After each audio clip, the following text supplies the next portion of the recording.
संजय जी, आपसे कम समय के लिए आप हैं मेरे साथ आज। मैं अगर ये कहूं कि 27 जमा 27% बेरोजगारी पर वोट करेंगे, 23% महंगाई पर वोट करेंगे, आंकड़ा हो जाता है 50% का। 2019 से कहीं ज्यादा। तो क्या नतीजा भी इस बार 2019 से अलग दिखेगा क्या जमीन पर? गरिमा जी, दर्शकों के लिए स्पष्ट कर दूं कि ये सवाल ये नहीं कहता कि 27% लोग बेरोजगारी पर वोट करेंगे और 23% लोग महंगाई पर वोट करेंगे। वो ये कह रहे हैं कि चुनाव में उनके लिए सबसे बड़ा ये मुद्दा है। सर्वे में ये सवाल ओपन एंडेड पूछा गया। दर्शकों को बताना जरूरी है कि अलग अलग सवालों पर यह नहीं पूछा कि ये आपके लिए बड़ा मुद्दा है या नहीं है। लोगों से पूछा है इन चुनाव में आपके लिए सबसे बड़ा मुद्दा क्या है। और सरल सी बात है, जो हमारे दिमाग में सबसे पहले चीज आती है, जिससे हम सबसे ज्यादा परेशान होते हैं, हाँ। बेरोजगारी। लोगों ने कहा भाई बेरोजगारी एक बड़ा मुद्दा है। तो पहला ऑप्शन जो है, जो लोगों ने पहला 27% लोगों के लिए पहला बड़ा मुद्दा बेरोजगारी है, हाँ। और 23% लोगों के लिए महंगाई है। लोग ये इस सवाल से ये कतई पता नहीं चलता कि लोग इसी मुद्दे पर वोट करेंगे या नहीं करेंगे, हाँ। लेकिन ये सवाल ये स्पष्ट बताता है कि जनता में ये जनता इन दो चीजों से बेहद परेशान नजर आ रही है। संजय जी, मैंने जो सर्वे पढ़ा उसमें सवाल यही था कि चुनाव में आप किस मुद्दे पर वोट करेंगे। उसमें 27% लोगों ने कहा बेरोजगारी पर और 23% ने कहा महंगाई पर। हाँ, चुनाव में आपके लिए सबसे बड़ा मुद्दा क्या है? हाँ। वोट करेंगे नहीं है सवाल। ठीक है, चुनाव में मुद्दा हाँ। क्या है? हाँ।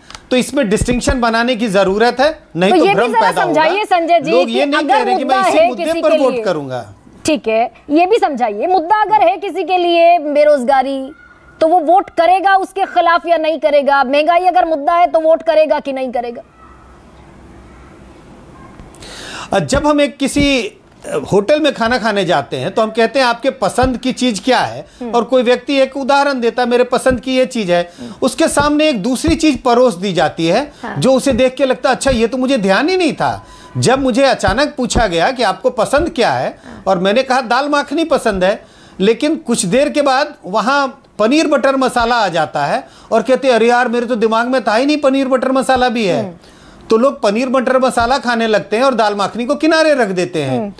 तो इसी के लिए ये कह पाना बहुत मुश्किल है। तो अगर मैं बेरोजगारी और महंगाई को परोसी जाएंगी जनता के सामने, दाल मखनी मान लूं, तो पनीर बटर मसाला क्या आने वाला है जनता के सामने? पनीर बटर मसाला आ सकता है।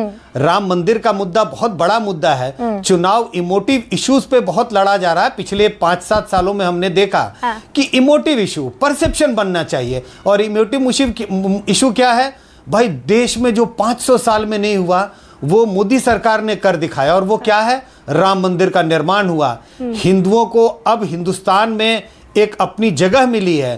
पहले तो हिंदुओं की हितों की अनदेखी की जाती थी और तुष्टीकरण होता था माइनॉरिटीज की, और सीधा सीधा कहूं इस बात की चर्चा होती थी कि मुसलमानों की तुष्टीकरण होती है और हिंदुओं के जो हितों की अनदेखी होती है।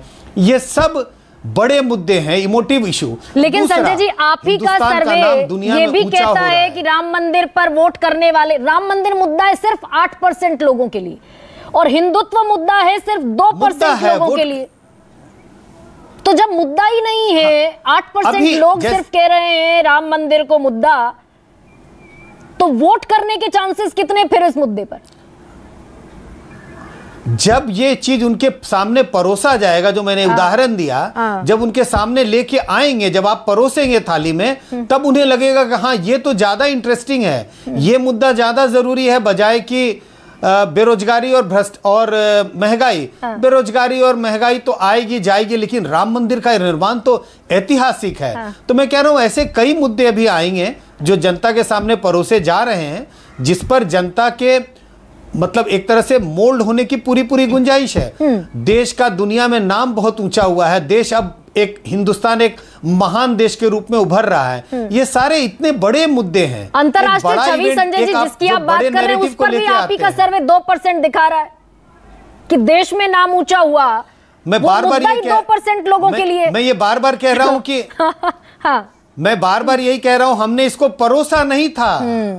ये परोसा नहीं गया था, ये लोगों के जहन में क्या था। जब आप उसको परोस देंगे, जब आप थाली में 5 चीजें रख देंगे और 5 चीजें इंटरेस्टिंग होगी, उसमें से व्यक्ति चूज करेगा कि मैं किस चीज का सेवन करूं और किस चीज को किनारे करूं। नहीं तो संजय जी, ये साइकोलॉजी, क्योंकि आप इतना बड़ा सर्वे कंडक्ट करा चुके हैं, मुझे वोटर की वो साइकोलॉजी समझाइए जिसमें बच्चे का एडमिशन, बच्चे को नौकरी मिलना, घर में दाल दूध भात भाजी फल ये होना ज्यादा जरूरी नहीं रह जाता। मंदिर जरूरी हो जाता है, धर्म जरूरी हो जाता है, हिंदुत्व जरूरी हो जाता है। वो साइकोलॉजी क्या है वोटर की जब वोट करने जाता है? वो एक कहावत भी है कि घर में नहीं है दाने अम्मा चली बुनाने। कभी भी एक बड़ा इवेंट जब होता है तो वो छोटे इवेंट को ढक देता है। बड़े नैरेटिव को जब आप लेके आते हैं तो वो छोटे नैरेटिव को ढक देता है। अगर घर में एक बच्चे का बर्थडे हो और उसी दिन, समझिए उसी दिन घर में एक बड़ी शादी हो रही हो, तो बर्थडे पार्टी में किसका इंटरेस्ट होगा? शादी में ज्यादा इंटरेस्ट होगा। गरिमा जी का 7 से 8 का एक प्रोग्राम आ रहा है, इसी वक्त अगर न्यूज 24 का एक बड़ा कॉन्क्लेव हो रहा हो ताज पैलेस में, जहां पर पूरी गैलेक्सी हो, तो गरिमा जी के प्रोग्राम को कौन देखेगा उस वक्त? उस वक्त सब देखेंगे, कॉन्क्लेव में जाएंगे। तो जब बड़े आप नैरेटिव को लेके आते हैं तो छोटे नैरेटिव को ढक देता है।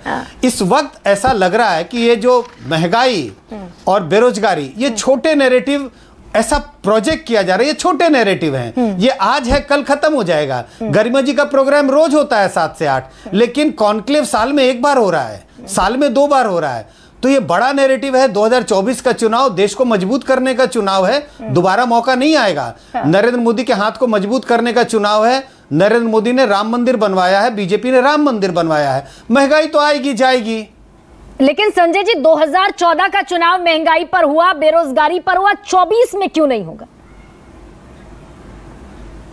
हाँ, 2014 और 24 में बहुत फर्क है, कई फर्क है। पहला तो 2014 के समय कांग्रेस 2004 के समय कांग्रेस सत्ता से बाहर थे, लेकिन कांग्रेस का जनाधार बीजेपी के जनाधार से कहीं बड़ा था। कांग्रेस के पास 28% वोट थे और बीजेपी सत्ता में रह के भी 23% वोट थी। उस वक्त कांग्रेस की सरकार 16 राज्यों में थी और उस वक्त बीजेपी की सरकार सिर्फ 6 राज्यों में थी। इस वक्त बीजेपी की सरकार और उनके सहयोगियों की सरकार को देखें तो करीब 12-13 राज्यों में है। उस वक्त की सरकार पर भ्रष्टाचार के भारी आरोप लगे हुए थे, आरोप थे, मैं बार बार कह रहा हूं आरोप था। इस वक्त सरकार पे भ्रष्टाचार के आरोप नहीं है। आरोप लगा रहे हैं विपक्षी पार्टियां, आरोप लगा रही हैं, लेकिन वो चिपक नहीं रही हैं, क्योंकि प्रधानमंत्री मोदी की जो छवि है, उनका जो अपना स्टेचर है, वो बहुत बड़ा है, उस पर कोई चीज अभी चिपक नहीं रही है। इस वजह से और कई चीजें हैं। प्रधानमंत्री नरेंद्र मोदी का जो स्टेचर है उस वक्त वाजपेयी के स्टेचर से कहीं बड़ा है, ये सर्वे के आंकड़े बताते हैं। इसी के लिए 2014